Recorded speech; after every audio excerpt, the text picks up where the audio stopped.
Bedi. So someone clicked on this video after having seen the thumbnail and seen the title of this video. Why should they stay? Why should they say? Because there are two great looking young South Africans who are trying to make a positive impact in this world, but we're still in that learning process. And that learning process is the most exciting because, going through those failures and sharing them with a smile on your face, that is for people, especially in that 20 to 30 year age bracket, that's value, man. So we're going to be, sharing all our life experiences here, what we think we have to offer in the world at current, and and go through the conversation together, man. The angels bow down at the thought of you. The darkness gives way to the light for you. The price that you pay gives us life brand new. Hosanna forever, we worship you. Hosanna forever, we worship you. Bedi. So someone clicked on this video after having seen the thumbnail and seen the title of this video. Why should they stay? Why should they say? Because there are two great looking young South Africans who are trying to make a positive impact in this world, but we're still in that learning process. And that learning process is the most exciting because, going through those failures and sharing them with a smile on your face, that is for people, especially in that 20 to 30 year age bracket, that's value, man. So we're going to be, sharing all our life experiences here, what we think we have to offer in the world at current, and and go through the conversation together, man. Amazing. Who is Bedi? So for someone watching this podcast, they kind of have a bit of a sense of who Lunga is, Yeah. but who is Bedi, and what can you share with us that helps us better engage with you? Sure, man. Simply put, Lunga, man, I am a young guy trying to find his way in this world. It's as simple as that. And the way I find where I can provide or find my biggest passion and where I believe yet to come, where I can provide the most value for humanity as a whole, is through personal finance literacy. So I'm only 5% of the way there. I've still got a lot of discovery to do on this end. And I'm putting that into practice in my own personal life, my own personal finances. And once I've come up with a replicable solution, then that's the stage where I want to make a business out of that and share content, worldwide. So as you were speaking over there, I chuckled a bit because you said 5%. Yeah. So Bedi has a YouTube channel, and I've had the privilege of watching a couple of his videos. Yeah. And when you hear 5%, you think 5% is like peanuts. Yeah. But maybe Bedi, give us a bit of context. What is 5% and what is the backdrop behind that 5%? Sure, man. So the reason I give such a low figure, man, is because I've been involved in business now for 2.5 years. And when you are in conversations with people who have been in careers for decades, you realize just how little you know about the world, right? I don't know, recently, I'm turning 26 actually in a few days. I totally forgot about my birthday until this morning, man. When you get to these ages, you forget about birthday, bro. Moms and sisters throw all the gifts that way, but your own, don't matter, man. So you're 26 Wait, when is your birthday? Just for interesting. 8th of July. Today's the 8th of 3rd. July. Yeah. So Okay. next Monday, right? It's 4th, 5th, 6th, 7th, 8th. Yeah, I'm turning 26 on Monday.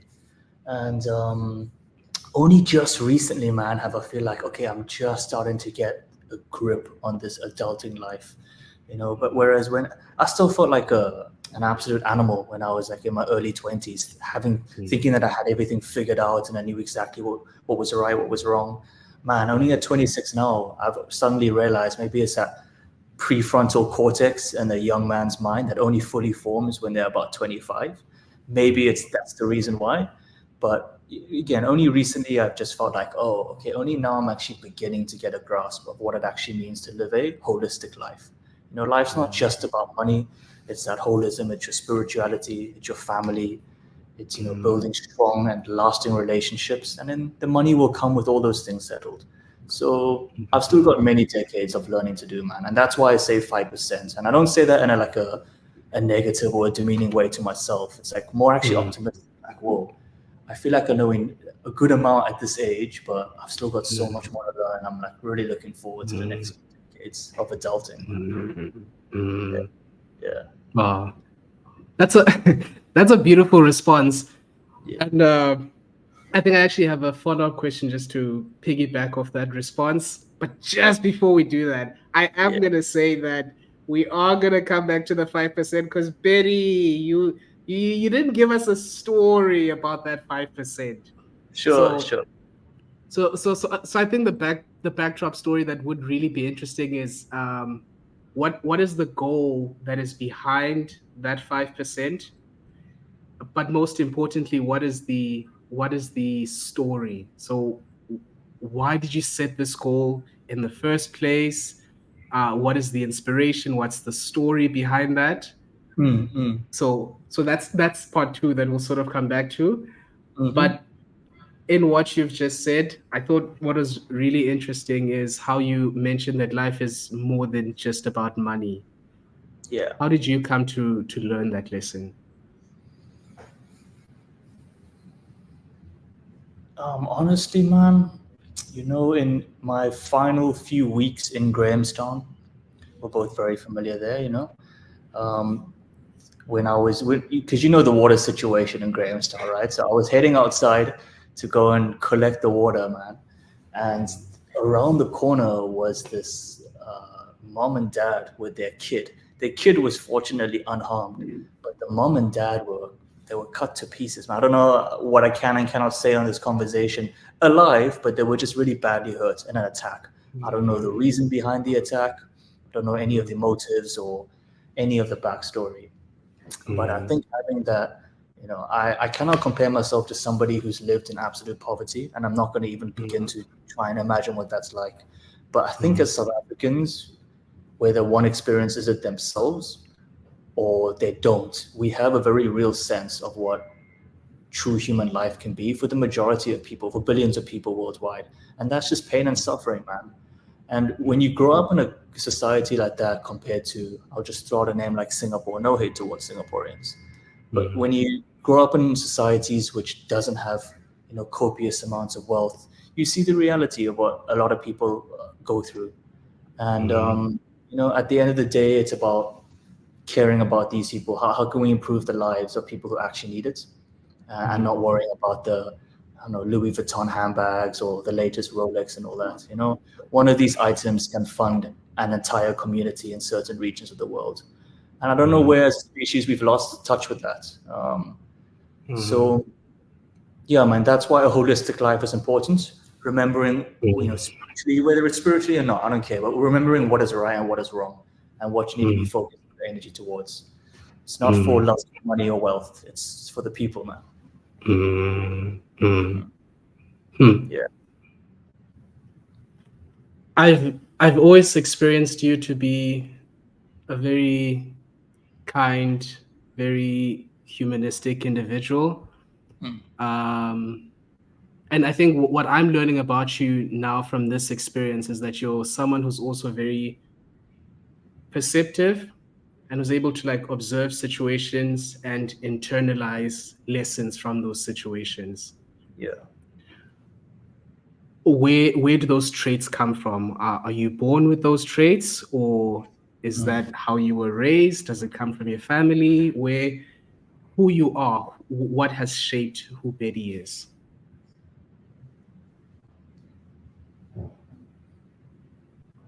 Yeah, for sure. Right. In biology, there's always that element or that debate between nature and nurture. Answer is it'll always be both, right? Some people are just born psychopaths who want to shoot up a school. It's just the really sad and evil part of nature of our species.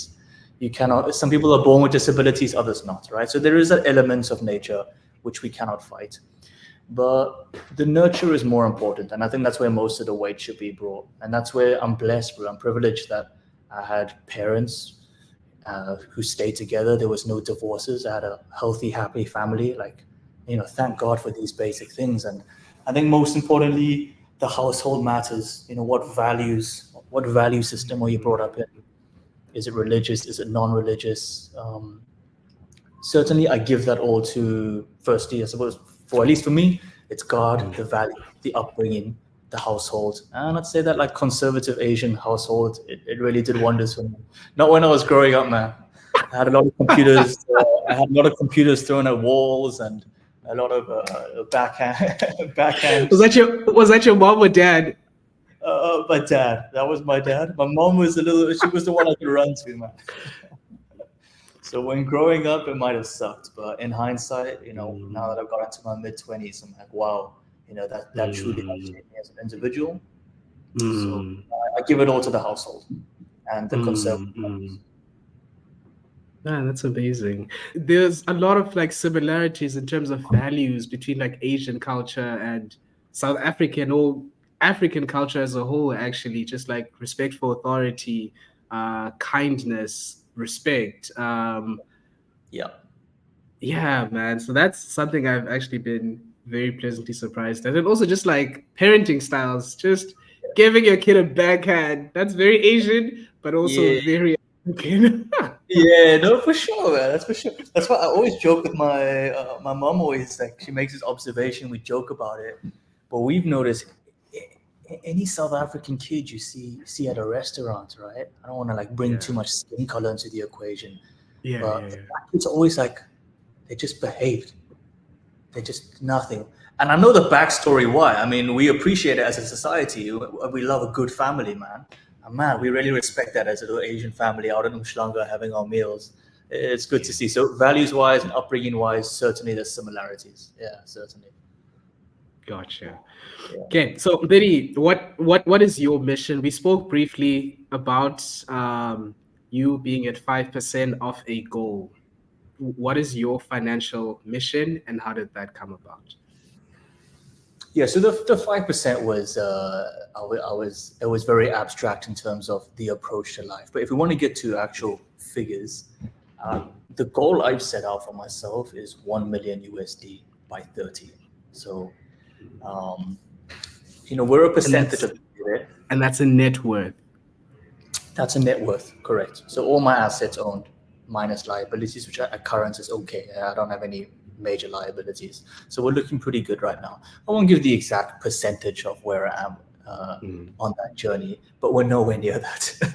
we're coming close to that 10%. Let's just say that. So to achieve the other 90% in 4 years, I don't know, Mr. Lunga. I don't know. We're gonna find it. We're gonna find a way together.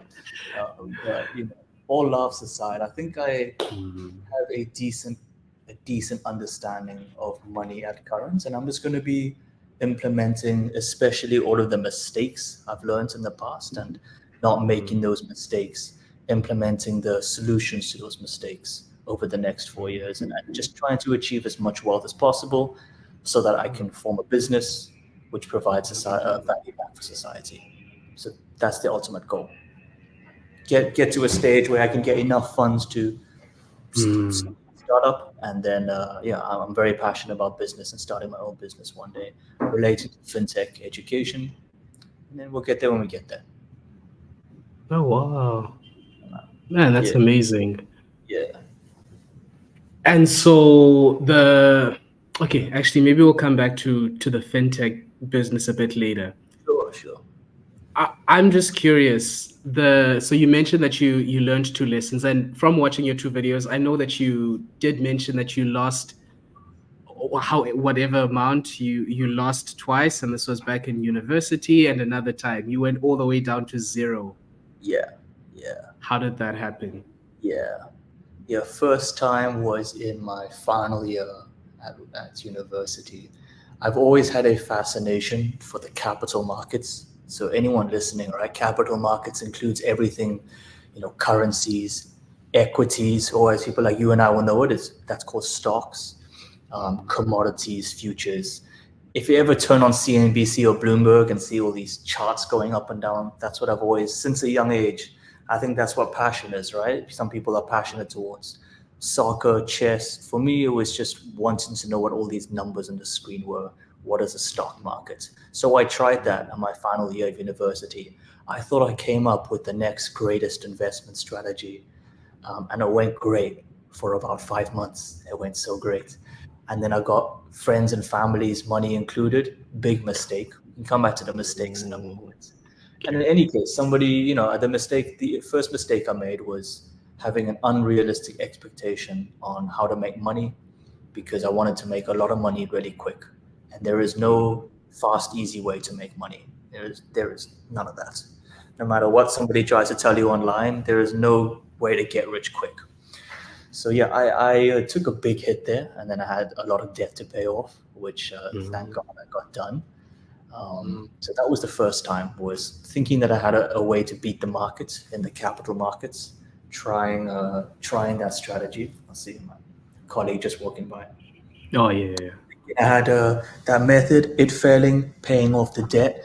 The second time, I still have a love for the capital markets, and it's, for me, it's either win or fail, man. So I'm not going to give up with this passion of mine. So the second time I went in again, except after my first big catastrophe, it was a better understanding of risk management. So I have been attempting to automate my systematic approach to the stock markets. So I attempted to automate it. This time, it wasn't a risk management issue. It was a software engineering issue. There were some logic flaws. Too much money was put at stake, and then because the coding was wrong, all of the money went away. So whilst my risk management was on point this time, it was a engineering error, because that's not something I'm an expert in. So that the second failure was not as bad as the first one, because I didn't throw everything at it. So I did lose a significant portion of my wealth, but I'd been through it before, so it didn't hurt as much. And secondly, I had a bit of money left, so I wasn't left on the streets or anything, which is it's a good learning point from the first time. Don't ever go all in at something. In any case, now the past year and a half, I've gone at it a third time, right? I mean, I suppose it's just the life cycle of business. Keep going until you win. So I've gone at it a third time. This time, better understanding of the risk management, which I learned the first failure. I've hired a software engineer so that I don't make mistakes on the the technical end. That's learning from my second error. And we're a year and a half into this business, no failure yet. Yeah, we've had our first month of full operation, which is great, but I still want to see several months of total operation and good revenue growth before we bring this product to market. So I don't want to like waffle on too much about the business itself, because I want to see it successful. I don't want to be disingenuous to clients in the future.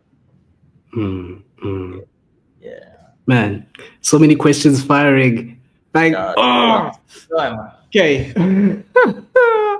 Maybe let's start with this one, just to make sure that we're moving together with our audience in terms of the jargon, and just the technical aspects of the conversation. So you spoke about how with the second failure, or the second sort of like learning curve, the issue was software. Yeah. What does that mean? Is it a platform that you're investing through? What's the exact issue there? Okay. Let me clarify that point. So the plan was, the second time going into this business idea, was to automate my approach to the markets, not thinking that a human mind can try and make investment decisions. We can get into that a bit later on the best approach to investing for the average day person, because I have a really good solution for that. Yeah. So I try to automate that process, which means try and code into brokerages or basically investment platforms, trying to code a strategy so that it automatically does investment decisions. But because I didn't have that software engineering background, I tried to speed run things on the coding end, and it was not successful. I made an error with one line of code, and that cost a lot of money. Does that sort of clarify a little bit? All I was trying to do was automate an investing method, and I failed in the automation part. The investing method worked, so now we're taking that same investing method, and now I've just hired a software engineer with some personal funds. Yeah, and he's very talented. We've been working together now a year and a half, and he's not failed at that part, so which is good. That's amazing. No, that's definitely crystal clear. Crystal clear. Great, man. Great. Man, and then in terms of, oh, by the way, Bedi, I don't know, bro. Like, if there's at any point you want to jump in, I don't know, like throw something back and like feel free. Like, it is a conversation, but I'm just so excited because your story is just so interesting for me, and I feel like it's packed with so many like lessons. Like, it's not every day that you find someone at the age of 26 who's been through two major quote unquote financial sort of setbacks, and who has bounced back and who is going at it a third time. I just think that there's so many invaluable lessons to be learned within your story, and it just excites me. Yeah. Well, like we were saying at the beginning, man, smart man learns from his mistakes, wise man from other person's mistakes. So I'll be sharing all the major catastrophes I've had with an audience one day, so they don't do what I do. I don't want Amazing. Amazing. So you mentioned that we would come back to the mistakes of the first setback. What mistakes do you feel you made? And I think most importantly, what lessons did you draw from those mistakes? The first setback, that was a risk management issue. That was the idea of thinking that you can get rich quick through actually just genuinely a life, not even about investing or trading or anything like that. Any path you take in life, you just got to know, once you set your mind on it, you got to spend, several decades at that skill. There is no, I want to make it clear to any audience member, if somebody approaches them with this idea that they can make them even 12, 15, 20% per year if you invest with me, it's a scam. 99% chance it's a scam. So be very, very careful of that. So yeah, that was the mistake I think a lot of young people make, is, they have no perception of money because, when's the first time you earn that salary, right? It'll be, mid-20s or so. So before you earn that salary, your perceptions of money and how the economy works and how business is done, it's totally warped, and it's totally understandable, right? It's just classic inexperience, and that's okay. I think going through that mistake, anybody who's ever lost money, like, it's actually a good lesson to learn. And the way I view that, and the way actually my granddad always tells me, is like, consider that a tuition towards the university of life. Sometimes losing money, man, it's actually a good thing. It teaches you a lot about yourself and what not to do in the future. And you can make those mistakes in your 20s. I think accepting mistakes and failures in your 20s is really good, because you have, there's less responsibility, no wife or husband and kids yet. Yeah, you do have your family and your parents to look out for. You will have responsibilities, but nowhere near the level as when you reach your 30s, 40s, 50s. So make mistakes in your 20s. It's okay. Absolutely. Yeah. I'm trying to recall a time where I experienced a major financial setback. And I think one that actually comes to mind is back at Rhodes, my first year becoming a sub-warden. And for those who may not know what a sub-warden is, it's basically a student job that you get paid a salary / stipend. It's not that much, but it's for a student. You can do things with it. Yeah, but the greatest sub-warden right here, man. Right this way. Thank you, Pak Bedi. Pak Bedi, did I say it right? Right? Pak Bedi. Yeah, Pak Lunga. And so I was very smart in terms of saving. Like, I've always been a savior. It's something that comes very easy, very natural to me. So I was able to save up my salary for about the first 10 months into subordinating. And so I had a healthy amount. I had about 10 to 15,000 saved, maybe Mm. 12,000, 10 to 12,000 saved. And I was very excited to start a business. No business experience. I was just very eager to just like jump into something, you know. So I start. Long story long, I together with my then partner, we started a clothing line. Having done no market research, we're just like, we have this idea, it might work, let's do it. You know, started a clothing line. Further down the line, got a secondhand camera. Sort of also started a photography business, and the photography business did fairly well because it came after the clothing line had failed.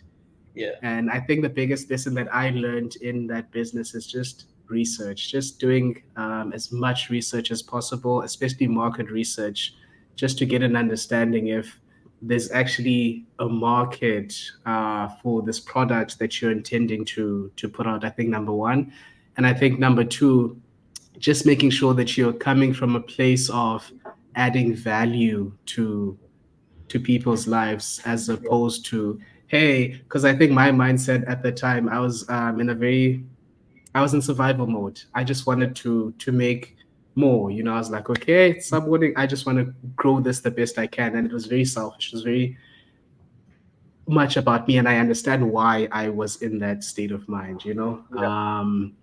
But that being said, yeah, those are definitely, I think, the two biggest lessons that I learned. Number one, add value. Number two, research. Just make sure Yeah. that there's actually a market for whatever product or service that you intend to put out into the world, you know? No, absolutely, man. Yeah, the part of like trying to overcome that psychology of like why you're trying to make the money, why you're trying to create the business. If ever the answer is, and as many as young people who start businesses, if ever the answer is just for the money, you got to tread carefully. It always comes down to what you said the first, like the second point, which is providing value. You know, what is the actual problem I'm trying to solve, and then how do I solve this best for the people in need, man. You know, how can I Mm. provide value to them? But it's not easy, man. It's good. I'm glad you went through that failure. I'm glad you did. I'm glad you could share that story with me. Yeah. No, man, of course. Man. Okay, so you you learned the lesson the first time. You made the mistakes, learned the lessons. And I think the second time you said it was a software issue. It wasn't a strategy issue. What was the strategy? It's a I don't want to get too nerdy about it, man, but essentially it is a custom indicator, meaning it's let me think. Let me think of the appropriate answer to that because I don't want to make it all nerdy and get people bored out. No problem. Also, you could also make it nerdy, and I'm people's sort of like filter. So if it's too nerdy, I'm gonna ask you to like Sure, break sure, it sure, down for us. Yeah. sure, sure. So there's this rule. There's this known there's this rule on the capital markets, right? That nobody beats the markets. And this is a really important rule for just the average person to remember because we can talk about this near the end of what is actually the best strategy to implement your money into. What is the best investment strategy? What I'm trying to do is beat what most people aren't able to beat. All right. Even some of the top minds in Wall Street aren't able to beat the markets. What do I mean by beat the markets is the average annual return for stock markets globally is between that 6 to 8% per annum. All right, depends on which country you're looking at, America, Western Europe, or somewhere in Asia. But we'll take America as the best case scenario for the past century. It's actually returned 10% per annum, and that's before tax and inflation. Right, so we'll just go with a nice round whole number, 10%, for this conversation. But the idea of not beating the markets is people that try to do better than 10% or try to do better than these global stock markets, they don't. Like 90% of people don't. As mentioned, the top minds on Wall Street, they're putting billions of dollars into building teams who can find investing strategies and short-term trading strategies to try and beat 10% per year. No one is able to do it, all right, at least consistently over many decades. So I'm simply trying to put a portion of my wealth into finding a potential answer to that, seeing if there is a way to beat the market. It's a total risk and it's stupid. This is why when people ask, can I invest money with you or copy your strategy? I say, hell no. This is just something silly that I'm passionate in and I put my own wealth towards. And even if I get a good few years out of it and make a good amount of money, it's not something I can do for several decades because it's just unrealistic. I'll rather put my money towards that investment strategy. We'll talk at the end. So the strategy itself is simply it's using a Japanese methodology within indicators, and it catches trends within the markets. And all I'm trying to do is automate that because trying to manually enter positions is a fool's game in itself. So that's what we've worked on and that's what we've created over the past year and a half. And yeah, as mentioned, it's been operating for a month now. It's been doing quite well. But I would like to see several months of success before I ever, think about expanding this. Yeah, but a lot. Man, okay, Bedi, get a bit nerd. This excites me. Okay, because I'm also like I'm in the learning journey of investing, best strategies, best practices, that sort of thing. So that part of my brain is firing up and it's wondering how a system picks up trends. So does it like analyze how companies are performing and sort of like makes projections? Does it look at what's happening in politics of that particular economy? Like how is it even possible to like for a system to like pick up on trends? Yeah. There's hundreds of approaches, but they all generally fall down into two topics. One is like your financial approach to the market, looking at Apple's balance sheet and seeing what their assets and liabilities are, and then you can jungle that up on Excel and do a discounting model and sort of project their revenue in the future. That's sort of a financial method. And then there's a technical method, which is what a lot of retail people do, like average day-to-day men and women. They'll try and like pick up technical chart patterns and such things and try and make predictions of whether it's trend lines or moving averages. There's all these technical indicators which I won't go into, but it's generally these two. What mostly Wall Street does is the better approach, which is actually looking at real numbers, looking at the fundamentals of a business. Why is NVIDIA performing really well today? And can we project these earnings in the next 5-10 years? And then they'll make investment decisions based on that. Trying to capture a stock at fair value, which right now, there's no fair value in the stock. It's totally overblown. The markets are in crazy bubble territory, but again, we can talk about it at the end. So the financial method is a far better approach. It takes a bit more skill. But then the technical approach is the one where you can just pick certain indicators, like, if the stock, if the stock gets a positive earning call, or if it crosses a certain moving average, buy. And all the automation does is, instead of my criteria being matched and hitting enter to buy a position, it just automates that process. It's giving a system rules, and if it listens to those rules and all the green lights match up, then it enters the position. And then you can also set parameters on when to close, where to set, protection stop losses in case the position goes against you. You don't want to lose your entire net worth. So it's just simply putting into a computer and automating what you would usually do via typing. Yeah. But none of this. Yeah, so sorry to cut you off. I know there's a lag. Yeah. None of this should be implemented when it comes to the average day person working a job. None of this. There's a much better strategy that we'll talk about at the end. This is all a fool's game, and most people fail. Okay, actually, maybe let's jump into that. Let's speak to the average person, South African, and perhaps if you have insights for someone abroad who may be watching this video, Yeah. what is the best approach? What's the best strategy for just the regular person? Yeah, it's simple. It's called DCA, into index funds. So I'll expand on the terms. DCA just means dollar cost averaging. So every month you take a portion of your salary or your savings, whatever amount you can, and you want to be without fail disciplined into putting that towards investments. Okay, so that covers the DCA part. The full sentence, DCA into index funds. If there's one sentence that I want people to remember from this talk, it's just that sentence alone. Then they can do their own research and have an understanding for themselves, right? So DCA we've covered. Index funds, what is this? This is not investing into an Apple or a Bitcoin or a Nvidia where you put all your eggs into one basket, right? Index fund is, and it's a combination of 100, 500. There's some index funds with 6,000, 8,000 stocks globally. It covers stocks from America, across Europe, some in Africa, throughout Asia. You're basically investing in humanity. That's the way I like to view it. If you invest in an American index, you're betting on the American economy, which has done very well over the past century. But if you want to invest in a global index, there's one like Vanguard. VT is the ticker symbol.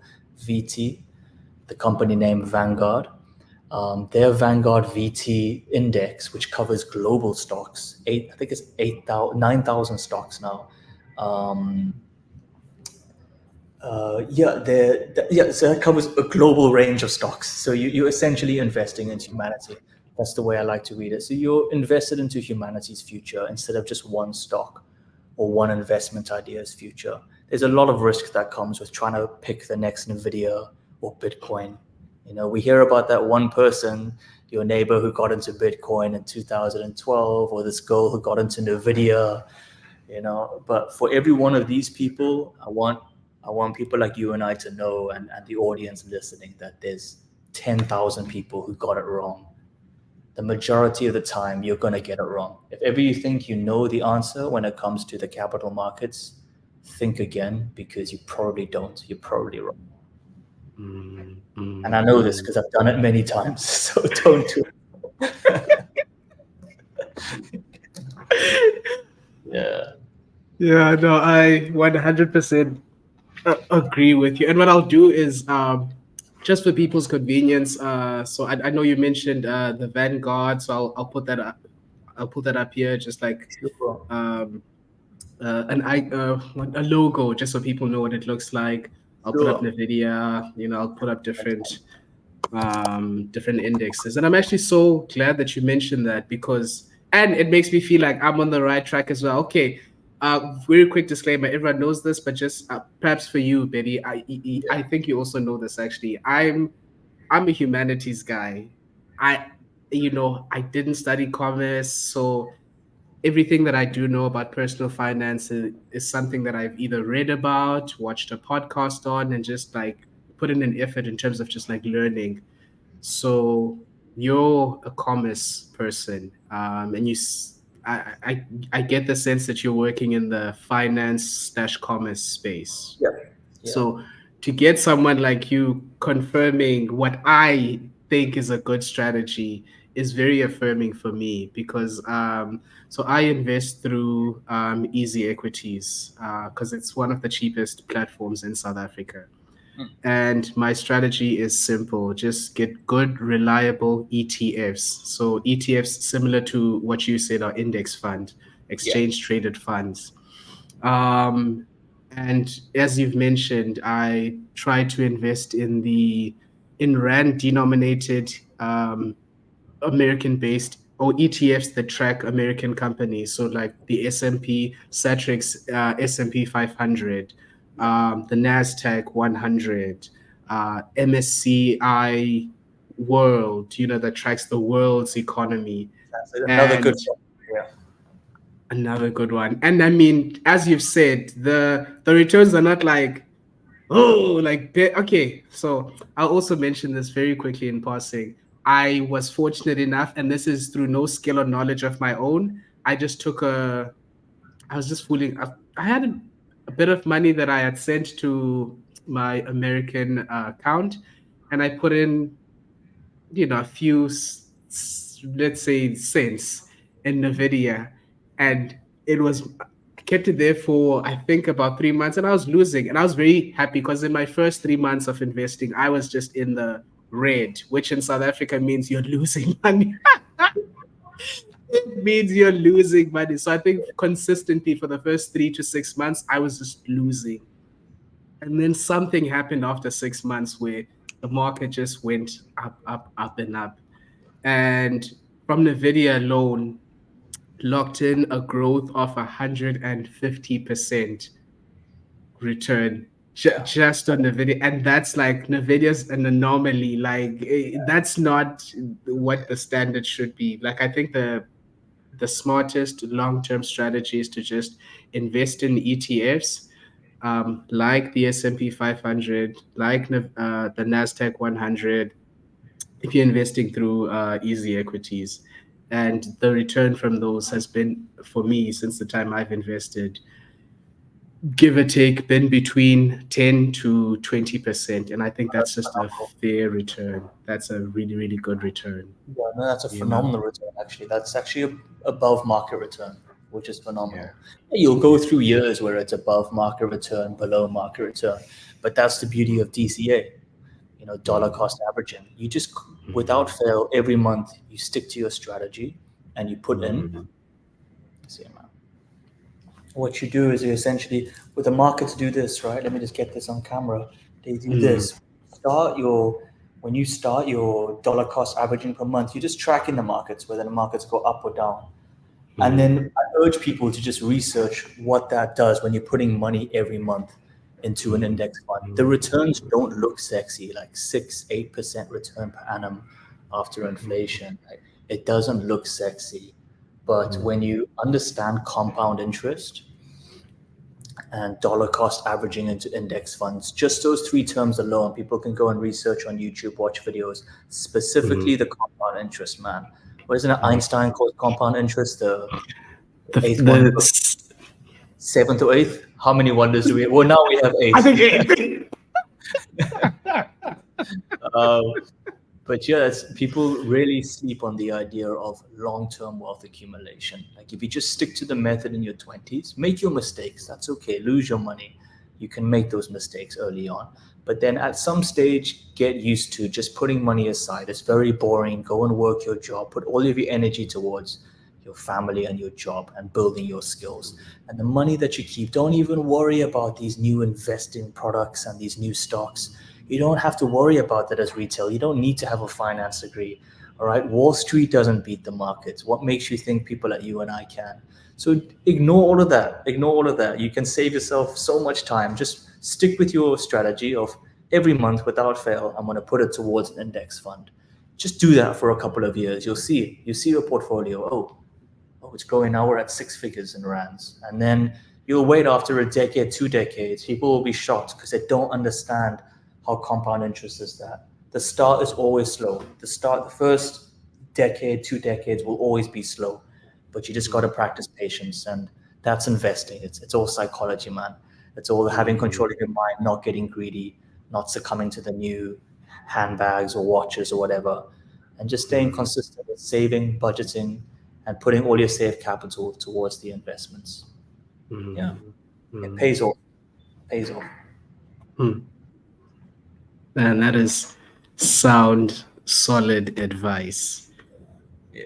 Bedi, someone at home is listening to you, listening to this very practical advice, and is conflicted because when they go on social media, they hear about how cryptocurrency is blowing up.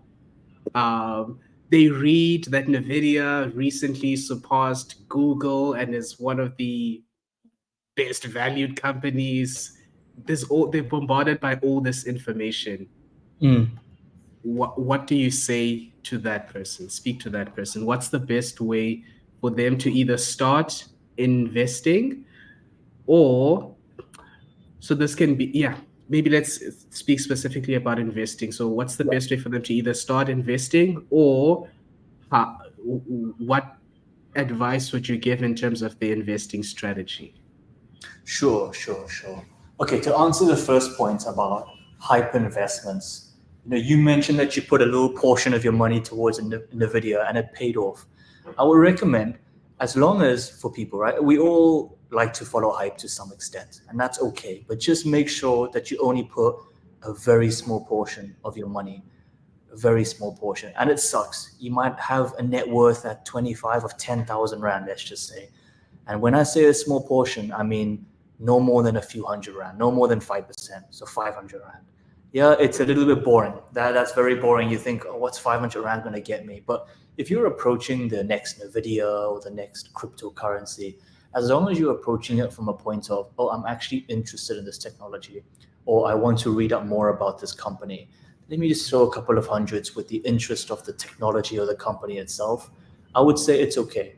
Majority of your funds are going towards the strategy we spoke about, which has stood the test of time. It works.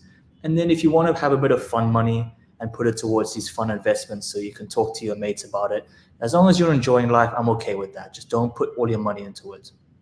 So does that answer the first point? Like, just risk manage only a small portion into the risky amounts. But as far as the second part of your question was, general approaches to how to get started with investing. Yeah. Look, I think anyone has to go through a learning phase because it's a new topic for a lot of young people, especially in South Africa. Unfortunately, finance literacy is not really present in the education system, which is really sad. But we're going to solve this problem.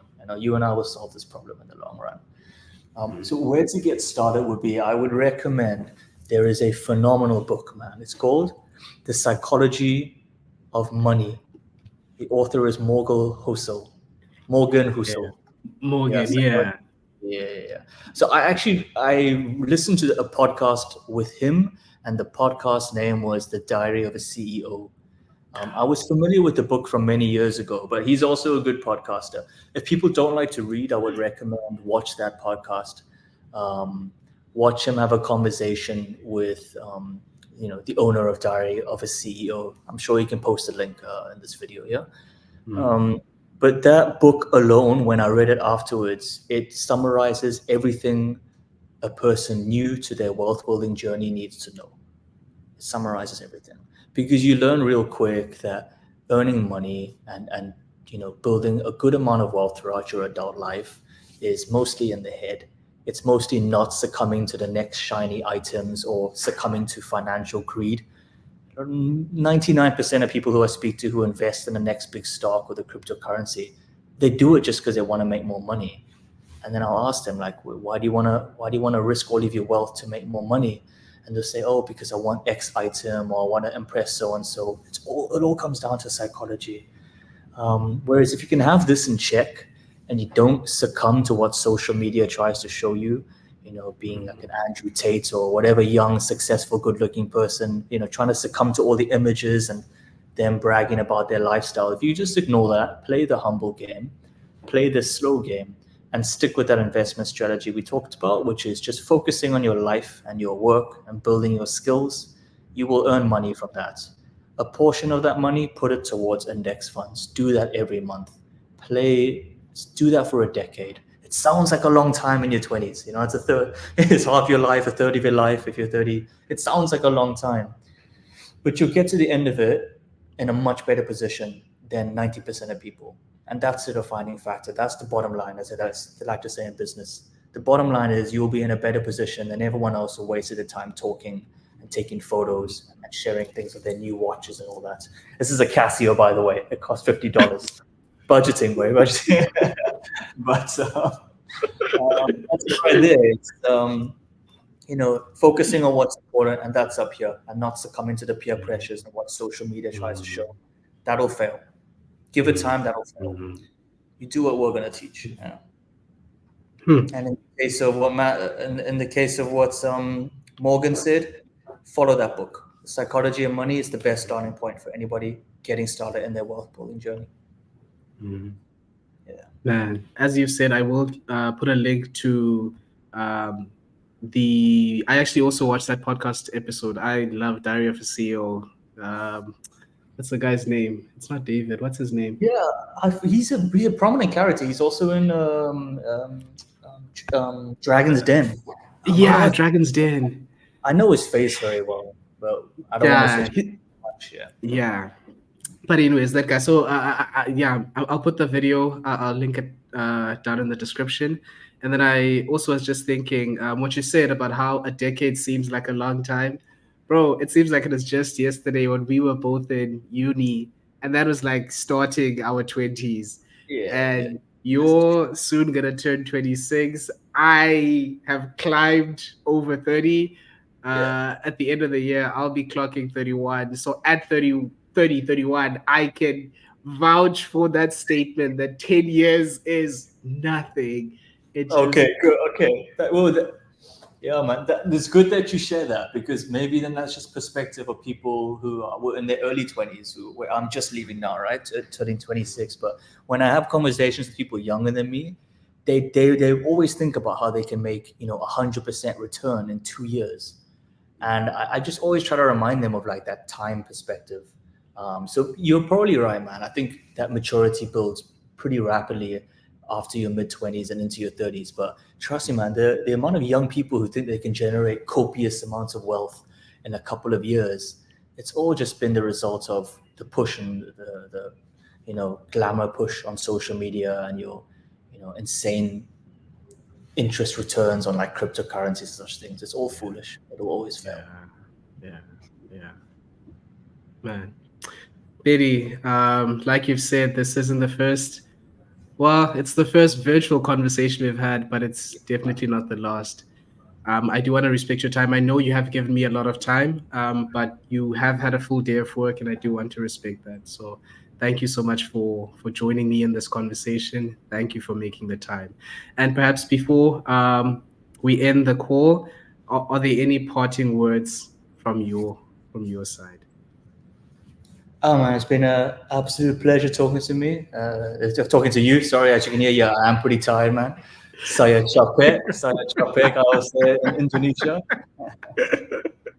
No, it's been a pleasure talking to you, man, and it won't be the last. And when I pull through, when I come to China, it'll probably be Hong Kong, but I would love to come visit you, man. I know you're a bit more central, but yeah, definitely we're gonna catch up face to face at some point. That will be exciting, man. And then as parting words, man, I'll say, um, you know, if you live in the past, you live with regret. If you live in the future, you live with anxiety. But if you live in the present, you live in happiness. All right. I think just for young people, focus on the current. Don't worry about other people. Don't worry about what you see online or from your neighbor. Just focus on yourself in the present moment. Everything will go fine. Everything will go fine. And But Biddy, thank you so much. Park Lunga, I appreciate.